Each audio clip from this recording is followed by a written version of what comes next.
বাবা আমারে বাঁচান, আমার বউ সারাদিন আমারে ঝাড়ু দিয়া পিটায়, আমি একটু শান্তি চাই বাবা। বৎস হালকা, চিন্তা করিও না।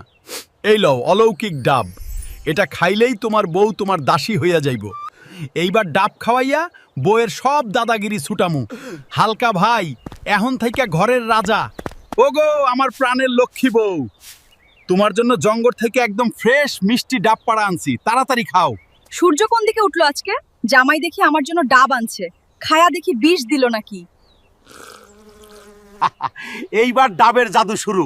বউ এখন থেকে আমি যা কমু তুমি তাই শুনবা। যাও এক গ্লাস পানি আনো। বউ কি ডাব খাওয়াই আমার ওপর দাদাগিরি? খারাও তোমারে আজকে পানি খাওয়াইতাছি। ওরে বাবা রে, জাদু উল্টা কাজ করলো কে? সাধু বাবা কি আমার এক্সপায়ার ডাব দিল নাকি? আরে ডাবের নিচে একটা চিরকুট দেখা যায়, এতে কি লেখা? নকল সাধুর আসল ডাব, ঠকাইতে পারিলে লাভ। ধুর শালা, সাধু তো বাটপাড়া ছিল। তুমি আস্ত একটা বলদ জামাই, মাইনষের ধোকা খায় আইছো।